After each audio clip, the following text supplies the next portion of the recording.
As always, look at now where the sun is. Isn't that amazing? Our first video on Gabsmacked was with the sun right at the horizon, red with beautiful sparks coming out, and we have moved, Miss Kasha, to the sun now being at almost the height of the sky. Paid something, can you believe that? So now that the sun is up here, welcome to Gabsmacked, where facts don't care about your feelings. In a reset, let us begin. Now, the first problem we're going to do, we have here for normalizable solutions, which means solutions where we can find the particle, okay? The separation constant must be real, and if you remember, we did a separation constant. That separation constant was the one thing in common between the time and the space parts of the equations. All right? What we must show, we have to show that E is real when you can find particles. Okay, that's what we have to do. And if you remember what E is, E, as I said, when you have two cars next to each other on a freeway, they can talk to each other because they're driving at a constant speed. So they have that one thing in common.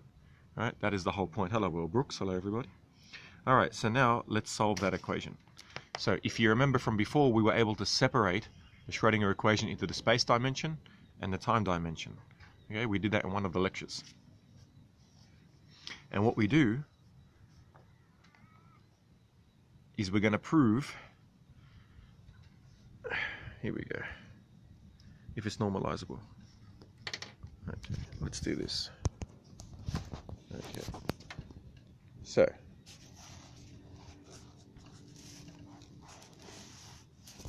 for normalizability, remember that the equation, right, from minus infinity to infinity for the location of the particle, okay,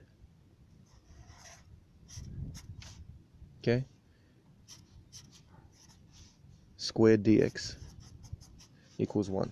What are we going to prove? We are going to prove that the constant is real. And what that means is that constant happens to be the energy packet. And we're going to prove that whenever the particle exists, the energy is real, which means that the particle exists. It's basically saying the same thing, right? So that always equals 1. Now remember, that is the same, okay, as saying that the space dimension by the time dimension, okay, space dimension, that's there, right? And the time dimension, which will be, okay, of the equation, equals 1. And remember from the last lecture that the time dimension, right, can be rewritten like this. So this is still the space dimension, okay? The time dimension can be written as this, which is E, right, or some constant in front of it, right? So you can just put a C as a constant there. E to the minus I energy with respect to time over h bar, okay, all squared. Now if you guys remember, in one of the first lectures we did, when you square this, because that's in an alternate dimension, when you square it, it ends up equaling 1. When you square the modulus, you get 1. Alright, so we can, because that's a constant, we can actually put that outside. So now we can say this, we can say, alright, that E to the 2 by this, which I'm going to rewrite as just tau, it's just another symbol, just to make life easy, to save me having to rewrite the whole thing again. Okay. Alright, that there, I've just taken the C, chucked it in here, and made a new thing. I mean, that's just basic algebra. Alright, that minus infinity to infinity of, right, the lower case, which is just a spatial dimension, dx. Your picture is hot. There you go. Once they added letters. That's good. That's good. Well, basically a letter just represents all possible numbers, so you could put any number in there and it would give you the same answer. So you can still use a number if you like. Alrighty, so now what I've done is I've just rewritten that equation. So that is this. Right. Me too. Alright, and that we've put out here, okay? And that squared becomes a 2 here, right? So if you've done basic maths, then that's just obvious. Alright, so now we know that by definition that was true, because we know that the definition of finding a particle means that equals 1, right? So therefore this always has to equal 1, right? And if that's always 1, let me turn the page. So I'm not making any mistakes. Okay. Excuse me.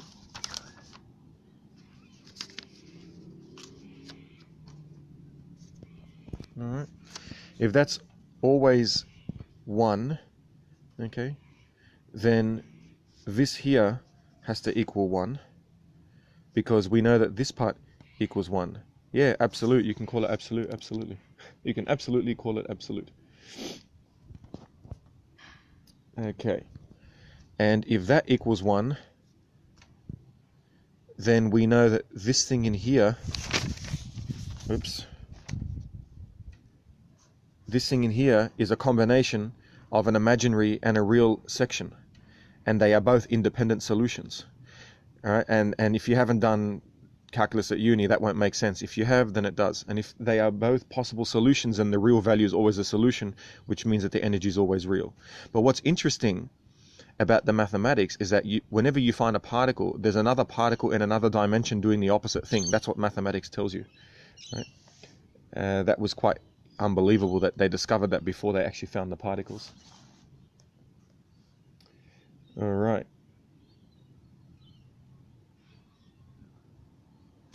So now, as I said, what you can do is you can actually test it by splitting up the equation, which I'm not going to do. All right, so that's basically the first one. It wasn't that difficult actually. It's more conceptual. If you know calculus, then what we just did was not very difficult. All right, because we know that basically, as we said, this wave equation, right? So you could have the wave equation looking like this, right?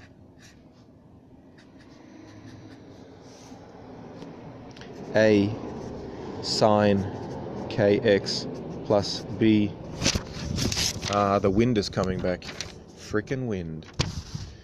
Jeez. Now I've got to start covering my papers. Hold on a sec. Let's get the laptop and cover that book.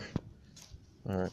So, plus b cos kx. And what's interesting about this is that can be split up into two different, what do you call it? Two different solutions. You've got the real and the imaginary, right? Anyway, I'm not going to do that here, but that's basically, once you do sort of complex analysis, you'll see that that's exactly what happens. All right. Let me show you. You could look at it like this. Actually, you could say, let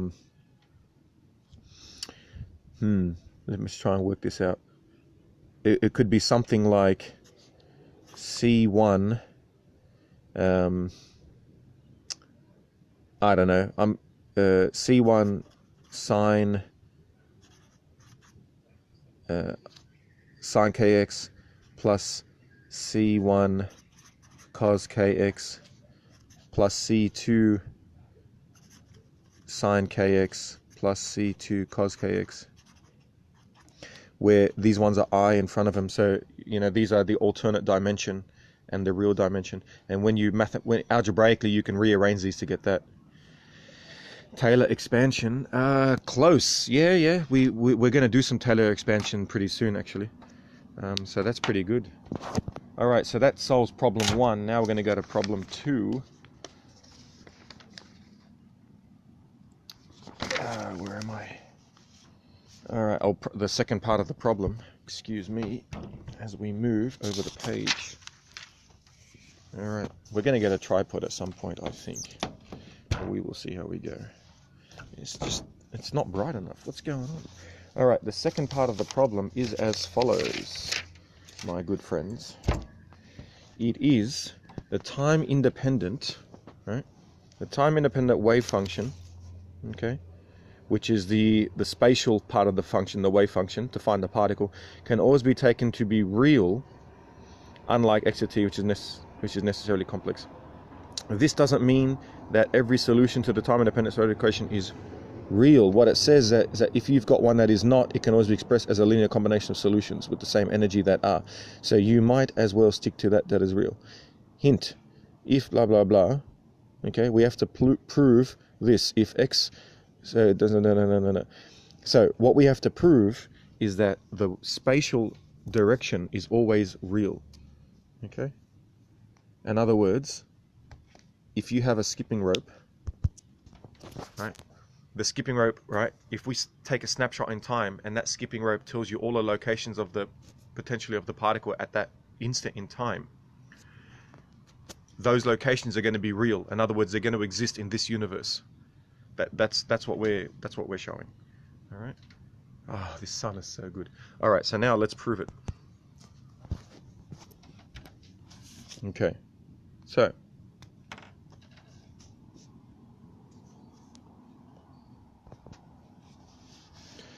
here, right, is the equation. We can say, if you guys remember the Schrodinger equation, minus h squared, which is the pixel size over 2 times the mass, by the second derivative, and we just did calculus, right? So it's analogous to acceleration, right? And what we're doing is we're taking the mirror image of the spatial function, right? And this is just a mathematical technique, right? And what we've done is we're replacing x with minus x. So we're taking the mirror image of the wave, right? And we're going to see what happens with the mirror image. Plus, right, potential energy multiplied by, so it's the same equation just using the mirror image, right? All right, equals the energy, right, by the wave, the mirror image wave function. All right. Now what we're going to do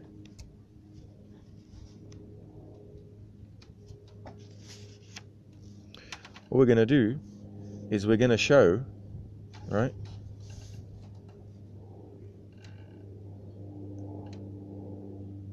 where are we? Thus satisfies the equation for x for an even potential. All right, so the point is that if minus x is the same as x, right, then this equation works. Now what that means is that, let me show you what I'm talking about.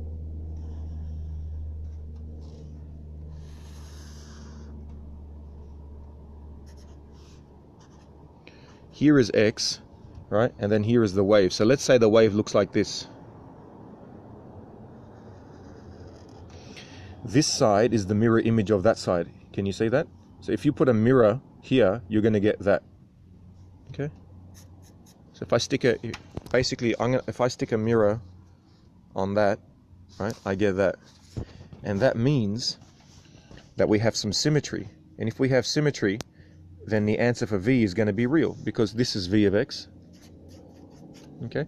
And you can see that whatever x is, even this here is when x is positive, and this here is when x is negative, right?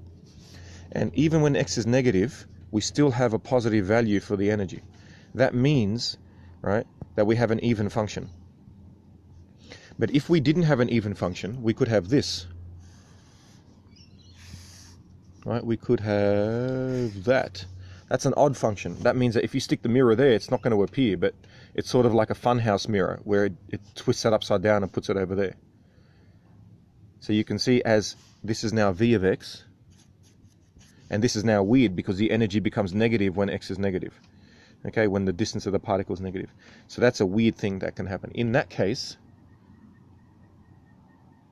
right, what we're saying is that this is unrelated to this, right? They're completely unrelated. And when you add them together, you can get a weird equation. You could get something like this if you add them together, right?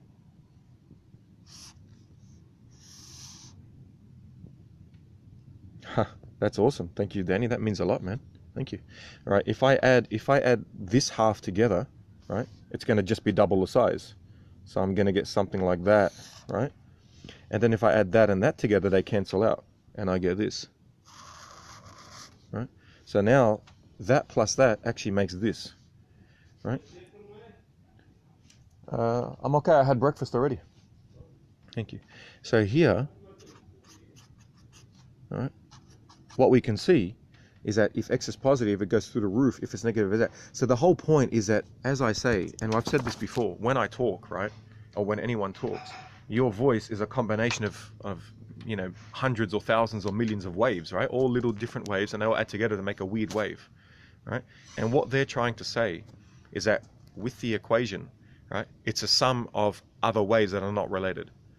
So that's why if you talk on the phone, you can always tell if someone's talking on the phone, because the phone is trying to reproduce all the waves, but it can't do it, right? The phone is designed to restrict, obviously, because there's no computer power that could reproduce all those waves and talk without a delay. So they take out as many waves as possible so that the computers don't have to recreate your whole voice. They recreate just a small amount. And your brain can hear that. So it's like, hello, I'm talking on the phone, oh, how are you? You know, because it cuts out high and low frequencies and stuff like that. And frequencies are just an addition of lots of waves. So there you go. That's basically the theory, as opposed to the actual just exact mathematics, about why on the spatial representation of the equation of Schrödinger for quantum particles, the energy is going to be real, because obviously the wave is showing you where the particle exists in this universe. So obviously if the particle exists, so does the energy, which means the number is going to be real. All right, let's move to the next problem. 2 out of 10. Let's go. Okay. Gonna need some calculus for this question, my friends. What else did we? I think we had to prove one more thing.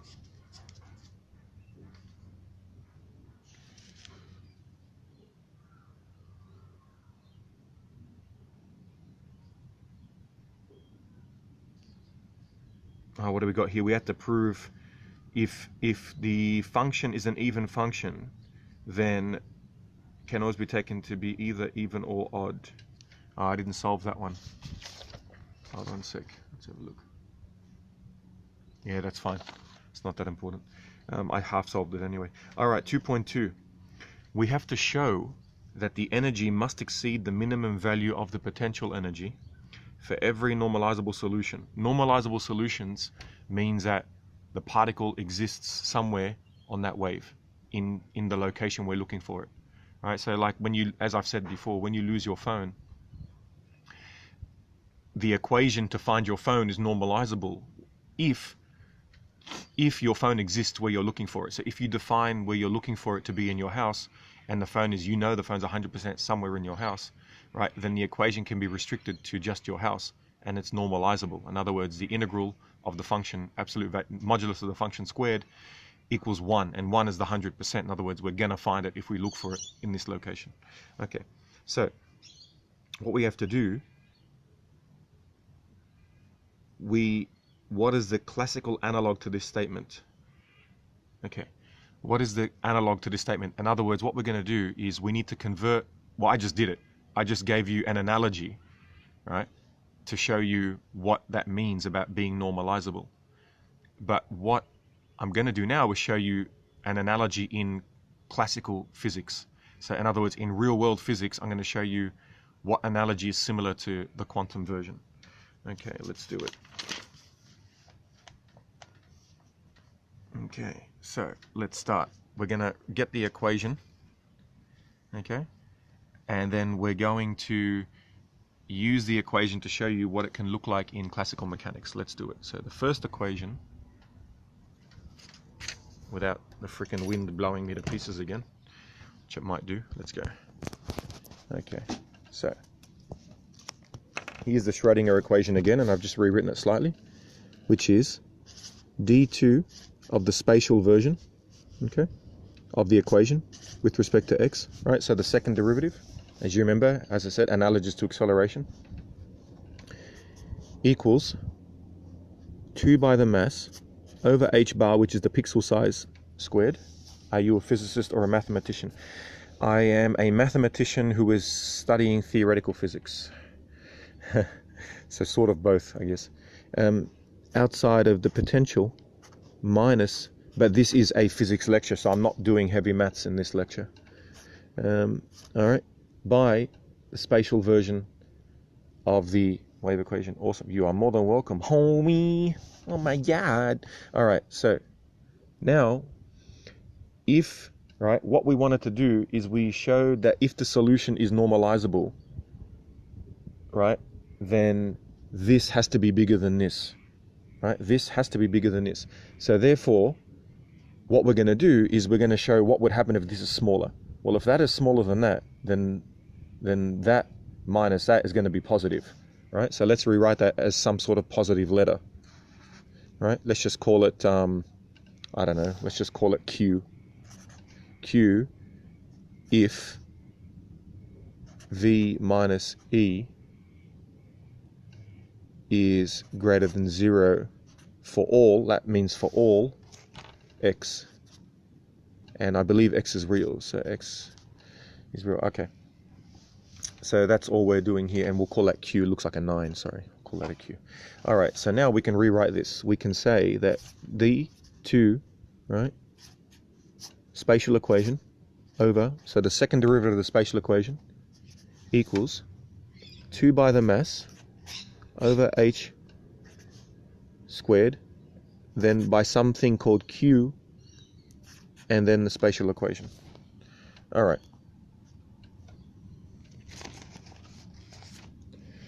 And that means, right, this is interesting. That means that this side is positive, and if this side is always positive, then this is positive. Okay. And if this is positive, without doing the maths, right, that means that this and this are both positive, because mathematics and calculus teaches us, right, it teaches us that when you have an exponential function, when you derive it twice, it has the same sign, right? So like e to the x, when you derive it twice, is e to the x. E to the minus x, when you derive it once, it's minus e to the minus x. You derive it again, it becomes e to the minus x.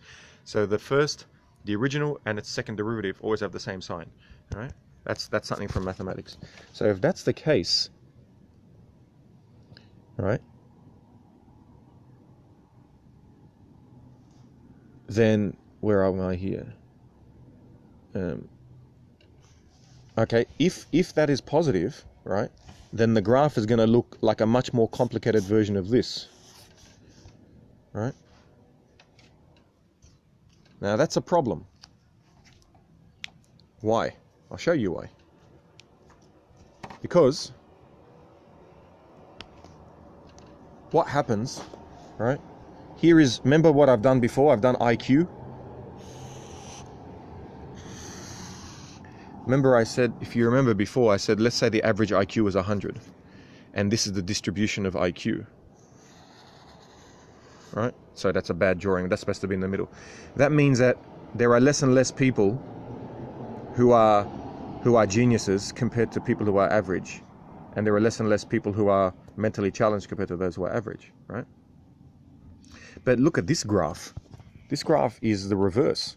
Now, if that was the case, that would mean that there is no one who has an average IQ, and there are an infinite amount of geniuses and an infinite amount of retards. That makes no sense, right? I don't know if anyone's following me on that. So in other words, right, the wave equation has to have an upside down curve. Otherwise, the particle won't exist, okay? And we're not living in this universe. That is the point, all right? So what we have done is show, excellent. Well, and by definition, that means that upside down graph that we saw, right, the one that we actually want, like the IQ distribution, that can only happen when E is greater than V, right? And so we've done that mathematically. Now that we've shown that mathematically, I'm going to show you what that looks like compared to a classical energy equation. Okay? So, I'll show you. And we've done this before. So I'm going to pick someone who's made a comment, and let's just pick Homie. All right? So with Homie's standing at the top of the cliff, all right? And he's standing up here, and he's throwing a rock, okay? And then the rock goes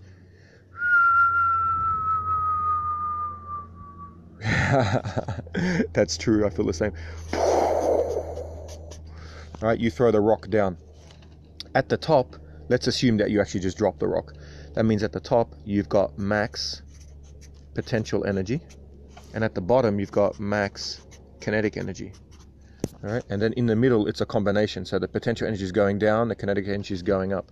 So somewhere here, it's going to be potential energy plus kinetic energy. Okay. So in other words, right, the total energy, so this together, right, PE plus KE equals the total energy, right, which we call the Hamiltonian. Okay, that's called the total energy, Hamiltonian. Okay. Now, obviously, this Hamiltonian, that's exactly right, they would equal, right? But what would never happen, you would never have that one of these is negative, right? You can't have where this and this gives you less than the energy combined.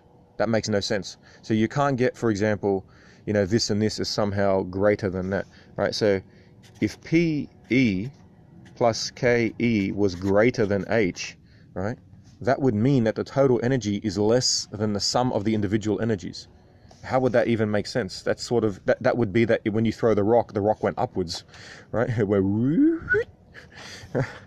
Even with gravity, right? With gravity there. So that's the whole point. That is the analogy, right?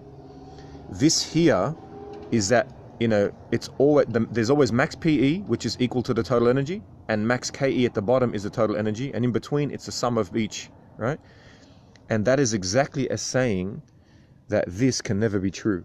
It has to be that is less than 0, right? For all x element of R. That here, so this always has to be less because that's the total energy, has to be less than this. All right, that is exactly as set. That is all we were trying to do in that equation, in that question. All right, that's it.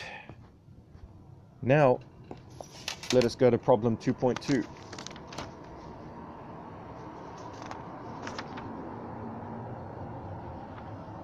V is potential. That's exactly right. It's analogous to potential, yes. I wouldn't say it equals it, but it's analogous to it. Now I'm just looking for problem 2. Problem 2.8. No, I'm looking for problem 2.2. Where is that? Example 2.2. No, I want... So there you go. I'm trying to now look for problem 2.2 so I can do it for you. Where is problem 2.2?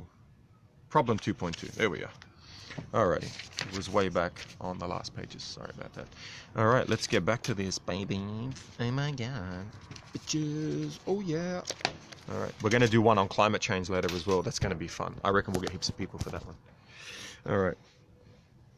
Oh no, that was 2.2. Hold on a sec. We just solved 2.2. Sorry. Jeez man, I don't even know what I'm doing.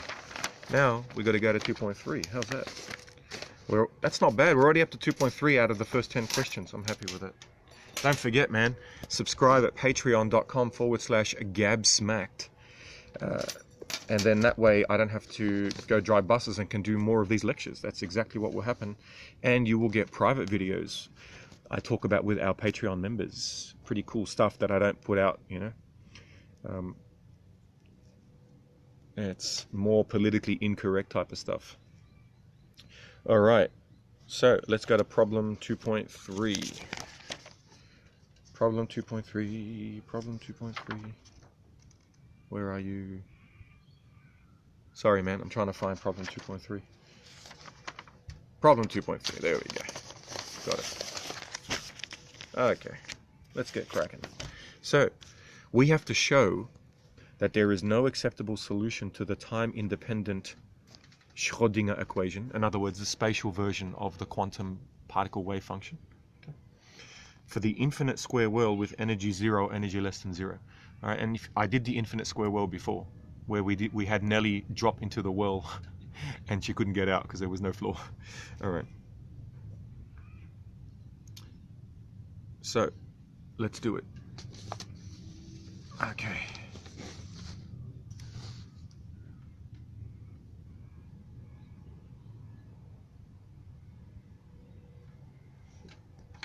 Okay, so now what we're going to do is, let's do the equation. Let's go. All right. So let's start again. Right. Let's have an infinite well. Right, and these walls go up to infinity, and we've caught the particle in here. Brittany Meredith, hello. Here's the particle, and we're just going to assume it moves left and right, left and right, left and right. That's 0, and that's a. And this is x. So x is 0, x equals to a, right? That's what's happening to this particle. So let's write the equation for that, the spatial version of the equation without time. So just a photo, a snapshot. d2 of the spatial equation, dx squared, so the second derivative, right, which is analogous to acceleration, equals minus 2 by the mass over h bar, which is the pixel size of the universe, h bar squared, okay, multiplied by the energy and the wave function. Alrighty, that's the equation. Now remember, if energy equals 0, okay, then that is going to equal 0, right? If energy equals 0, right, it implies, right, and the point of this, sorry, the point of this is that obviously if there's a particle in the world, then the particle has energy. So you can't say that there's no energy but there's a particle. So we're just mathematically defining. It's like saying, you know, I'm looking for my phone, but I don't own a phone. So then how can I be looking for my phone if I don't own one, right? It sounds really dumb, but we're translating it into the most basic maths, so then you can build on that, right? Okay, so if E equals 0, that implies that this equals 0. That implies that the second derivative of the wave function equals 0. All right, so if that equals 0, right, that means that the integral of this, so we're going to go backwards from acceleration to speed. That's analogy, right? That's not actually acceleration, but you know that I use it as an analogy, right? Parent dome. Welcome back, brother. All right. So pretty soon, hey, by the way, I want to introduce you guys to the parent dome. This guy is military grade, and he is creating, I think it's called GabRad, or I just call it the Gab Initiative. That's the working title, but he's got a perfect name for it. And basically, he's going to be archiving everything on this site. And then if you are not a member of Patreon, you can go and just buy replays. So if you're doing one class or whatever, it's there for you, which is good luck. He's doing it all, and mate, well done to him. All right. So if that's 0, we're going to integrate this, right? So we're going to go backwards. So the integral of that, right? Remember, that implies that the integral of this, which is just the first derivative, right? Okay, so the first derivative is just going to be a constant, some sort of constant, right? And that means that the wave itself, right, which implies that the wave is going to be, right, it's going to be cx plus some other constant, cx plus b, right?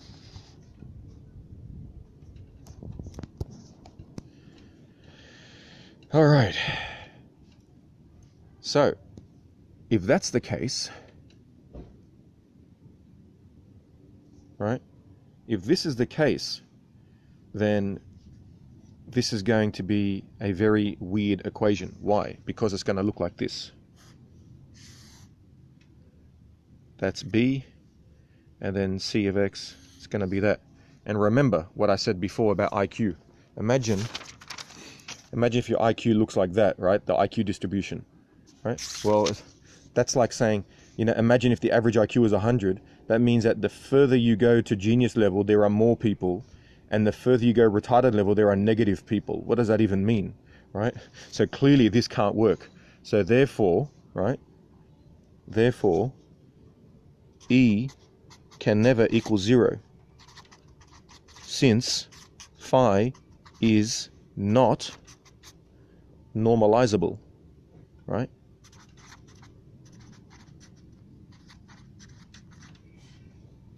And all that means is that we can't find the frickin' equation.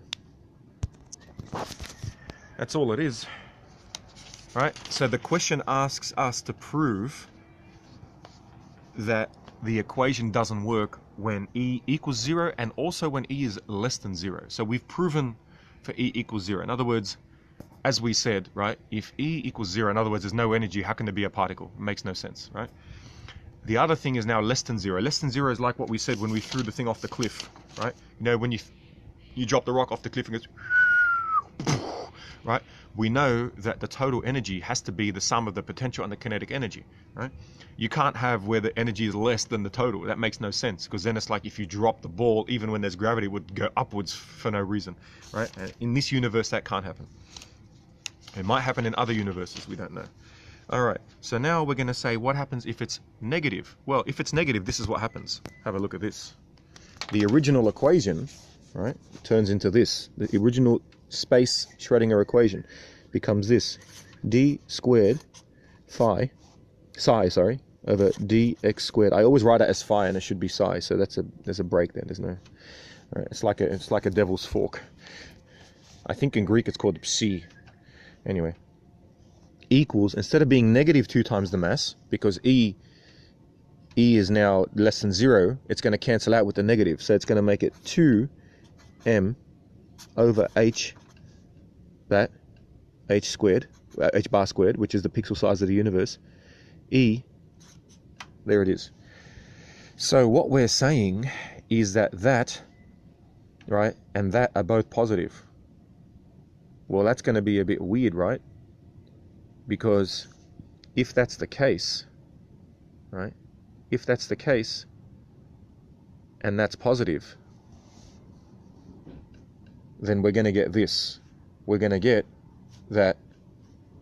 Let's just call that a constant. Let's just say, I'm just going to call this one whole constant, right? Which is going to represent this thing being positive. So we're going to say, right?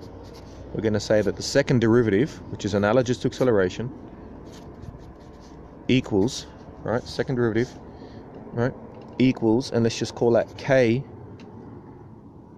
by the wave equation.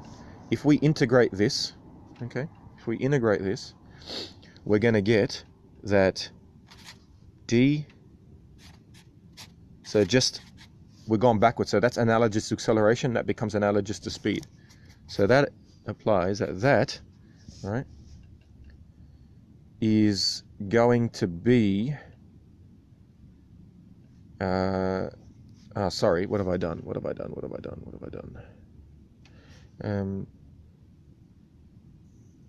Hold on a sec. What have I done? I've done something wrong. If that's e to that, that's going to be, oh yeah, sorry, that's just going to be, hold on a sec, let me just, I got to do this the long way. It's going to confuse you, but I have to, no, close, but it's an exponential function. So let's just say e to the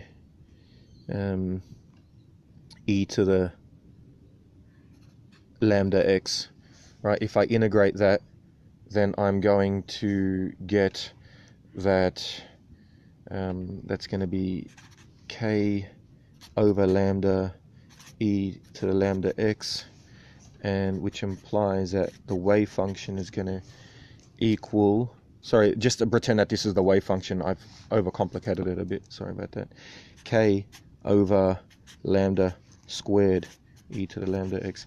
Alright, so therefore we have this thing, and that's going to cause us a problem, because that here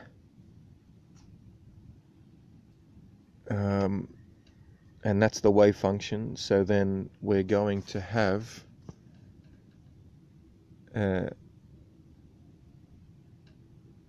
that of x is going to equal a e to the kx plus b e to the minus kx. Alright, so that's the actual solution, right? And if that is the solution, then we are going to get a very weird function. And a e to the kx, so let me draw these for you. A e to the kx sort of looks like this, it's an exponential function. And b e to the minus kx sort of looks like this, which is a negative exponential function. And together you get this again. And that is that. It looks like that, see?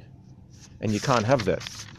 Because once again, if we say IQ, the average IQ, there's no one with an average IQ, but there's an infinite amount of geniuses and an infinite amount of retards. How does that even make sense, right?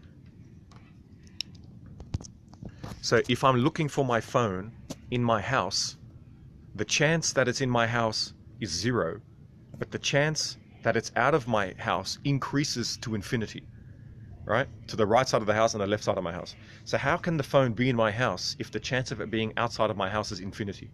It doesn't even make sense. So obviously E cannot be less than 0, because then you get that equation.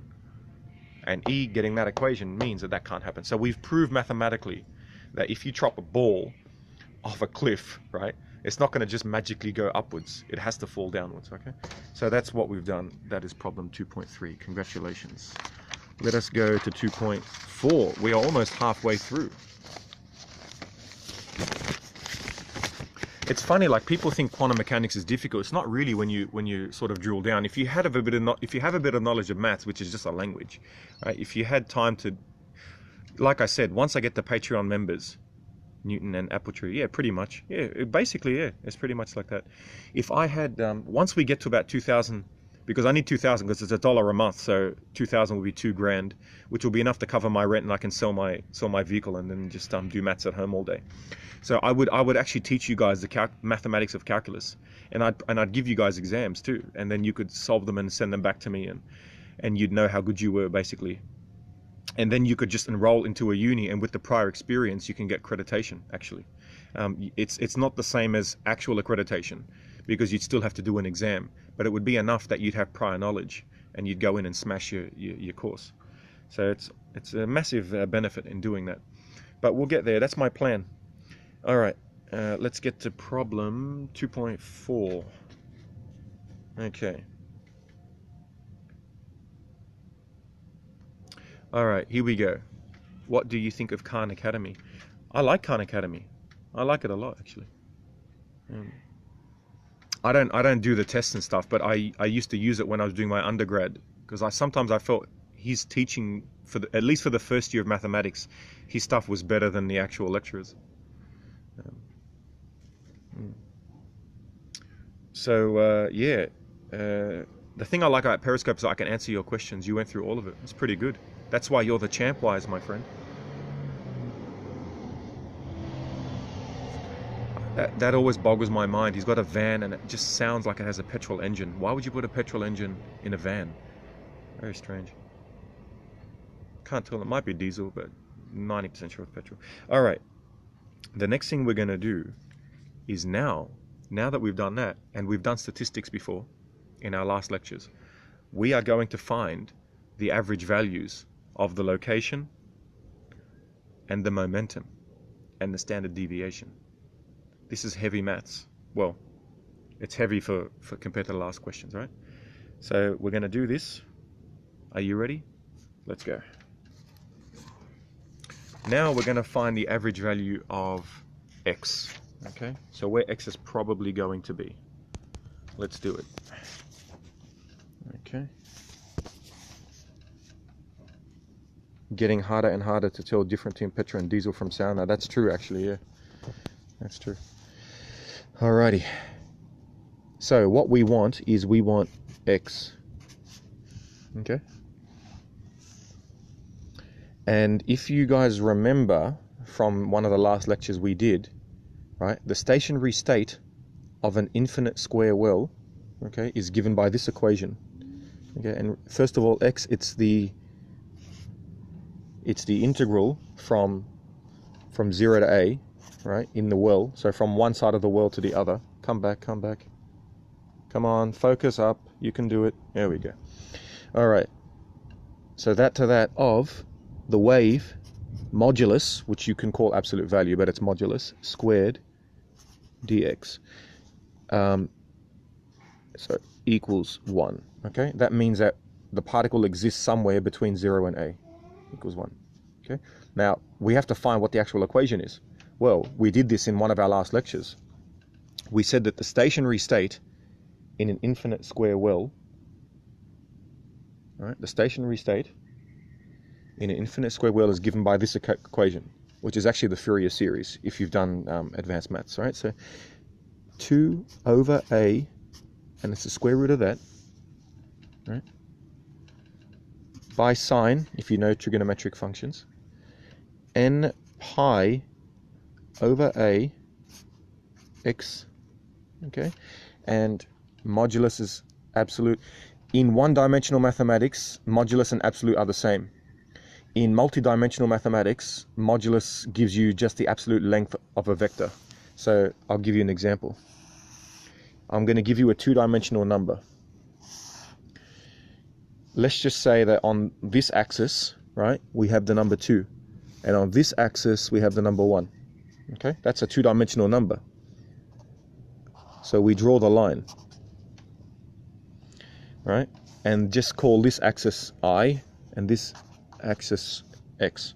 So this number, this weird number, right, this multi-dimensional number would equal 2 plus 1i, right? Now, how do you get an absolute value of that? That doesn't really make any sense, paint something. But what you do is you get the modulus, right? The modulus is the length of this vector. So it doesn't tell you the direction. So that could be up that way, down this way, but it has the same length. Now, how do you do that? Well, it's just Pythagoras theorem, right? So this squared equals 2 squared plus 1 squared, right? So therefore the modulus, okay, oh, you're more than welcome. The modulus equals 2 squared plus 1 squared, okay, square root, which is root 3. You see? There you go. So it's just Pythagoras theorem. So that's what we're doing. We're finding the modulus, the remainder after division. That's actually the same here. The algebraic version of this, if you were to divide it, you'd be left over with root 3. Yes, that's a very good point. All right, so that and n, because we're finding all the energy levels, right? And we've done energy levels before. So there's n equals 1, 2, 3, 4, 5, if you remember, right? Which is analogous to a traffic light. As I said, you could call green the bottom energy level of a traffic light, so that'd be n equals 0, and then n equals 1 would be orange, and then n equals 2 is red, right? So you could call them something like that. All right, so E minus I, which is the two-dimensional number, okay, n squared pi squared h bar, right, all divided by 2 by the mass by a squared, okay, time. That is the stationary state equation for each energy level. And if you remember, over time, we did this before, time is the sum of the infinite amount of those waves, all added together. Okay, so now what we can do is put that into here, which is really awesome. And what's interesting, right, and that's actually, sorry, it's x by this, I made a mistake. All right, so if we want to find that, it's that by that, and it doesn't equal 1. That's looking for the particle. Now we want the actual, the average value of x, right? So we're gonna put x by that, which means that it's x times this. Okay, let's do it.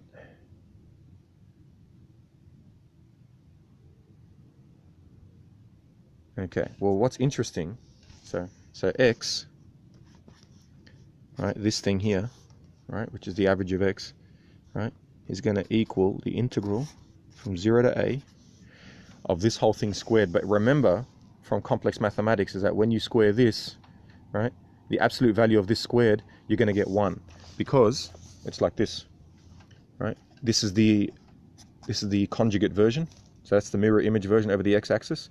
So this here would be 2 minus 1i, and that's 2 plus 1i. When you square this, all right, the answer is going to be in the middle. It's going to be here.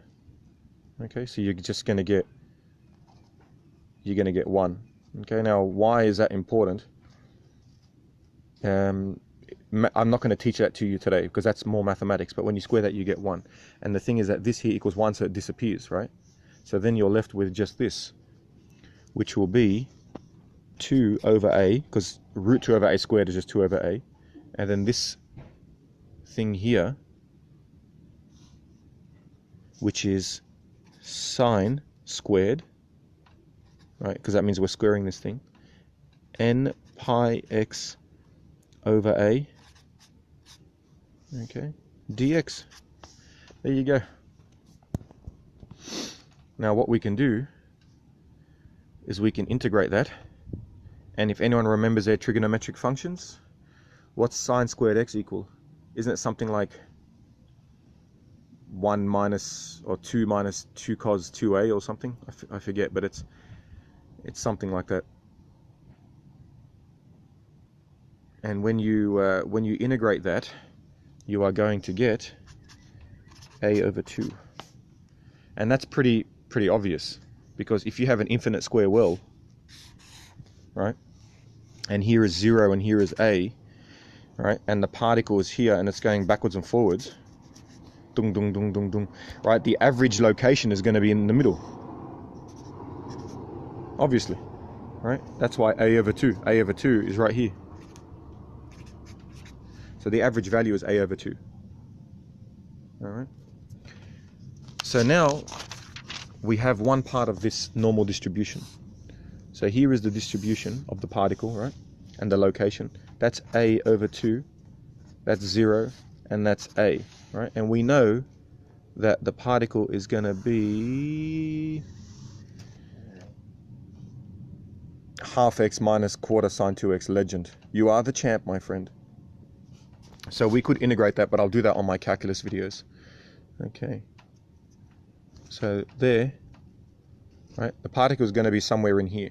Now what we want is the standard deviation, right? We want this, right? So that's the negative standard deviation, and that's the positive standard deviation, right? So that's how far it deviates, and normally within here, there's like a 76% chance of finding it, right? Standard deviation. And if you go to the next standard deviation, there's almost no chance that it's there. All right, so we're trying to find out the chance of finding the particle around here. Well, we have to find out what standard deviation is. So the first thing we have to do is do x squared, which is the variance. And the variance is just the square of the standard deviation. Well, not exactly. We're going to get to it. I'll show you. Right? So the variance is, all right, 2 over a,